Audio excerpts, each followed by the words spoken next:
자유한국당 황교안 대표가 입원하면서 단식이 중단되자 신보라 정미경 최고위원이 동조 단식에 돌입했습니다. 이미 본회의에 부의된 선거법 개정안에 이어서 고위공직자 범죄수사처 설치법 역시 자동 부의가 임박해 대치 전선이 뜨거워지고 있습니다. 국회 취재기자 연결합니다. 최기성 기자. 네, 국회입니다. 한국당이 패스트트랙 법안 저지를 위해서 연일 강경기조로 나서고 있군요. 네, 황교안 대표가 병원으로 옮겨지자 한국당 정미경, 신보라 최고위원이 어젯밤부터 동조 단식에 나섰습니다. 오전에 긴급 의원총회에 참석한 나경원 원내대표는 참 비정한 정권이라는 생각이 든다면서 야당을 증오와 멸시 대상으로만 여기고 있는 것 아니냐고 비판했습니다.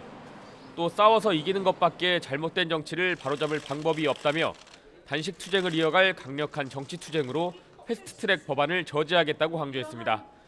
사실상 협상 진전이 이뤄지지 않고 있는 가운데 한국당의 강수가 이어지고 있는 겁니다. 이에 대해 더불어민주당 이인영 원내대표는 타협이 안 되면 법에 따라 다른 길을 추진할 수밖에 없다면서 표결 의지를 내비쳤습니다. 이 원내대표는 황 대표가 병원으로 이송돼 다행이라면서 연동형 비례대표 제도와 공수처 신설에만 동의한다면 협상에 매우 유연하게 나설 것이라며 대화를 촉구했습니다. 네, 하지만 각종 현안을 둘러싸고 갈등이 격화하면서 협상이 얼마나 제대로 이뤄질 수 있을지 회의적인 시각도 나오고 있죠. 네, 민주당 이해찬 대표는 총선 직전 북미 정상회담을 하지 말아달라고 했다는 한국당 나경원 원내대표의 발언에 눈과 귀를 의심했다고 말했습니다. 선거 승리를 위해선 국가 안보와 국민 안전, 한반도 평화까지 위협하는 매국 세력이 아니냐며 즉각 국민 앞에 사과하라고 지적했습니다. 의석 몇 개를 위해 국민의 열망인 한반도 평화를 막아선 이를 손가락치고 이야기한다는 건 이들이 바로 반평화 세력이며 바른미래당 오신환 원내대표는 만약 그런 발언이 사실이라면 회담은 국가적으로 중요한 문제이고 총선은 총선인데 그걸 고려해서 개최해달라고 하는 건 말이 안 된다고 했습니다. 정의당 심상정 대표 역시 상상을 초월하는 제1야당 원내대표 탈선이 절망스럽다면서 국익을 위협하고 모욕한 데 대해서 책임을 져야 한다고 강조했습니다.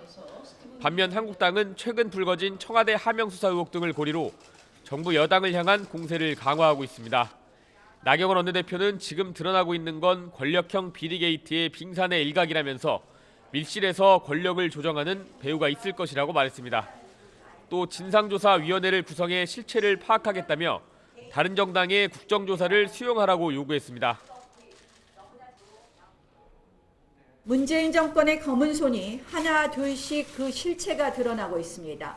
영화 내부자들 뺨치는 끼리끼리 커넥션으로 세상 무서운 줄 모르고 전횡을 일삼은 정황이 패스트트랙 법안을 둘러싼 협상이 지지부진한 가운데 여야가 날선 공방을 이어가면서 긴장감이 고조되고 있습니다. 지금까지 국회에서 전해드렸습니다.